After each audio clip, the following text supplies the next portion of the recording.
യെരമ്യാവ് 5-ാം അധ്യായം 1 മുതലുള്ള വാക്യങ്ങൾ. ജനവും അവരുടെ ഭാര്യമാരും യഹൂദന്മാരായ തങ്ങളുടെ സഹോദരന്മാരുടെ നേരെ വലിയ നിലവിളി കൂട്ടി, ഞങ്ങൾ ഞങ്ങളുടെ പുത്രന്മാരും പുത്രിമാരുമായി പലരാകൊണ്ട് ഞങ്ങളുടെ ഉപജീവനത്തിന് ധാന്യം വേണ്ടിയിരിക്കുന്നു എന്ന് ചിലരും, ഞങ്ങളുടെ നിലങ്ങളും മുന്തിരിത്തോട്ടങ്ങളും വീടുകളും പണയം എഴുതി ഈ ദുർഭിക്ഷക്കാലത്ത് ധാന്യം വാങ്ങേണ്ടി വന്നിരിക്കുന്നുവെന്ന് ചിലരും, രാജഭോഗം കൊടുക്കേണ്ടതിന് ഞങ്ങൾ നിലങ്ങളിന്മേലും മുന്തിരിത്തോട്ടങ്ങളിന്മേലും പണം കടമേടിച്ചിരിക്കുന്നു. ഇപ്പോഴോ ഞങ്ങളുടെ ദേഹം ഞങ്ങളുടെ സഹോദരന്മാരുടെ ദേഹത്തെപ്പോലെയും ഞങ്ങളുടെ മക്കൾ അവരുടെ മക്കളെപ്പോലെയും ആകുന്നുവെങ്കിലും ഞങ്ങൾ ഞങ്ങളുടെ പുത്രന്മാരെയും പുത്രിമാരെയും ദാസ്യത്തിന് കൊടുക്കേണ്ടി വരുന്നു. ഞങ്ങളുടെ പുത്രിമാരെ ചിലർ അടിമപ്പെട്ടു പോയിരിക്കുന്നു. ഞങ്ങൾക്ക് വേറെ നിർവാഹമില്ല. ഞങ്ങളുടെ നിലങ്ങളും മുന്തിരിത്തോട്ടങ്ങളും അന്യാധീനമായിരിക്കുന്നു എന്ന് വേറെ ചിലരും പറഞ്ഞു. അവരുടെ നിലവിളിയും ഈ വാക്കുകളും കേട്ടപ്പോൾ എനിക്ക് അതികോപം വന്നു. ഞാൻ എന്റെ മനസ്സുകൊണ്ട് ആലോചിച്ച ശേഷം പ്രഭുക്കന്മാരെയും പ്രമാണികളെയും ശാസിച്ചു. നിങ്ങൾ ഓരോരുത്തൻ താൻ തന്റെ സഹോദരനോട് പലിശ വാങ്ങുന്നുവല്ലോ എന്നു അവരോട് പറഞ്ഞു. അവർക്ക് വിരോധമായി ഞാൻ ഒരു മഹായോഗം വിളിച്ചുകൂട്ടി.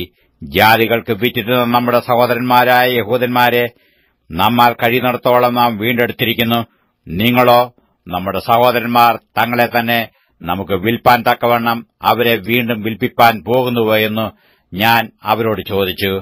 അതിനു അവർ ഒരു വാക്കും പറവാൻ കഴിയാതെ മൗനമായിരുന്നു. പിന്നെയും ഞാൻ പറഞ്ഞത്, നിങ്ങൾ ചെയ്യുന്ന കാര്യം നന്നല്ല. നമ്മുടെ ശത്രുക്കളായ ജാതികളുടെ നിന്ന ഓർത്തിട്ടെങ്കിലും നിങ്ങൾ നമ്മുടെ ദൈവത്തെ ഭയപ്പെട്ട് നടക്കേണ്ടതല്ലയോ? ഞാനും എന്റെ സഹോദരന്മാരും എന്റെ ഭൃത്യന്മാരും അവർക്ക് ദ്രവ്യവും ധാന്യവും കടം കൊടുത്തിരിക്കുന്നു. നാം ഈ പലിശ ഉപേക്ഷിച്ച് കളക. നിങ്ങൾ ഇന്ന് തന്നെ അവരുടെ നിലങ്ങളും മുന്തിരിത്തോട്ടങ്ങളും ഒലിവുതോട്ടങ്ങളും വീടുകളും മടക്കിക്കൊടുപ്പീൻ. ദ്രവ്യം, ധാന്യം, വീഞ്ഞ്, എണ്ണ എന്നിവയിൽ 101 വീതം നിങ്ങൾ അവരോട് വാങ്ങിവരുന്നതും അവർക്ക് ഇളച്ചു കൊടുപ്പീൻ. അതിനു അവർ, ഞങ്ങളവ മടക്കിക്കൊടുക്കാം, ഇനിയും അവരോടൊന്നും ചോദിക്കുകയുമില്ല. നീ പറയും പോലെ തന്നെ ഞങ്ങൾ ചെയ്യും എന്ന് പറഞ്ഞു.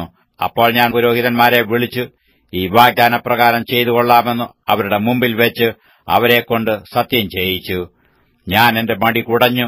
ഈ വാഗ്ദാനം നിവർത്തിക്കാത്ത ഏവനെയും അവന്റെ വീട്ടിൽ നിന്നും അവന്റെ സമ്പാദ്യത്തിൽ നിന്നും ദൈവം ഇതുപോലെ കുടഞ്ഞു കളയട്ടെ.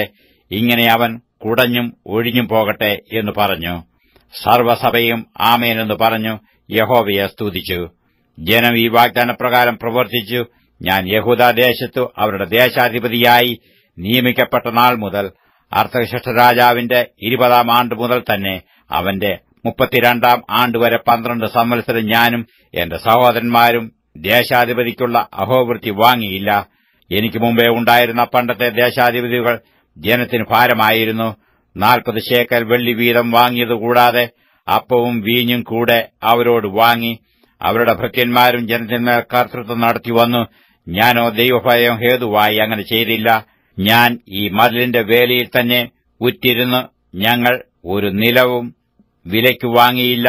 എന്റെ ഭൃത്യന്മാരൊക്കെയും ഈ വേലയിൽ ചേർന്ന് പ്രവർത്തിച്ചു പോന്നു. യഹൂദന്മാരും പ്രമാണികളുമായ 150 പേരല്ലാതെ ചുറ്റുമുള്ള ജാതികളുടെ ഇടയിൽ നിന്ന് ഞങ്ങളുടെ അടുക്കൽ വന്നവരും എന്റെ മേശയ്ക്കൽ ഭക്ഷണം കഴിച്ചു പോന്നു. എനിക്ക് ഒരു ദിവസത്തേക്ക് ഒരു കാളയെയും വിശേഷമായ 6 ആടിനെയും പാകം ചെയ്യും, പക്ഷികളെയും പാകം ചെയ്യും. 10 ദിവസത്തിൽ ഒരിക്കൽ സകലവിധ വീഞ്ഞും ധാരാളം കൊണ്ടുവരും. ഇങ്ങനെയൊക്കെയും വേണ്ടിയിരുന്നിട്ടും ഈ ജനം പെടുന്ന പാട് കഠിനമായിരുന്നതിനാൽ ദേശാധിപതിക്കുള്ള അഹോവൃത്തി ഞാൻ ആവശ്യപ്പെട്ടില്ല. എന്റെ ദൈവമേ, ഞാൻ ഈ ജനത്തിനുവേണ്ടി ചെയ്തതൊക്കെയും എനിക്ക് നന്മയ്ക്കായിട്ട് ഓർക്കണമേ.